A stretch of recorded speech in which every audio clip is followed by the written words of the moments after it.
నరేటర్గా నటిస్తున్నాను.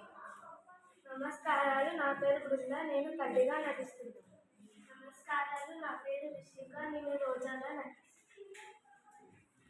రోజా బడి నుండి వస్తూనే సంచి పక్కన పెడుతూ తల్లి దగ్గరకు వెళ్ళింది.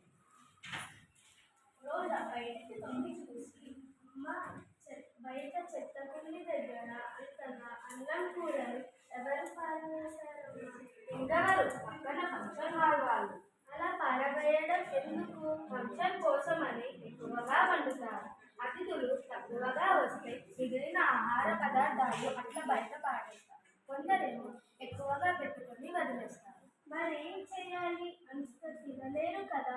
అయ్యో, పాడేయడం ఎందుకు? మన కాలనీలో ఎంతో మంది పూట గడవని పేదవాళ్ళు ఉన్నారు కదా, వాళ్ళకైనా పిలిచి పెట్టొచ్చు.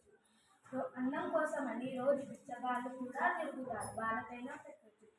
అనవసరంగా వృధా చేయకూడదు.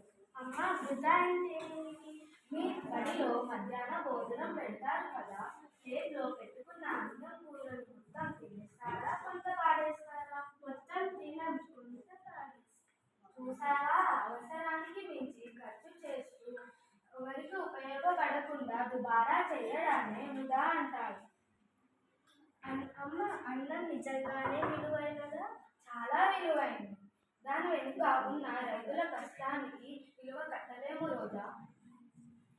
మరి ఈ వృధాన్ని నేను వినాదించేది ఎట్లా అమ్మా? నేనేమైనా చేయగలనా? చేయవచ్చు. వృధా చేయవచ్చు. స్కూల్లో మీ స్నేహితులందరికీ వృధా గురించి చెప్పి అవసరమైనంతనే పెట్టించుకునేలా ప్రయత్నించవచ్చు. బాగా చెప్పావమ్మా.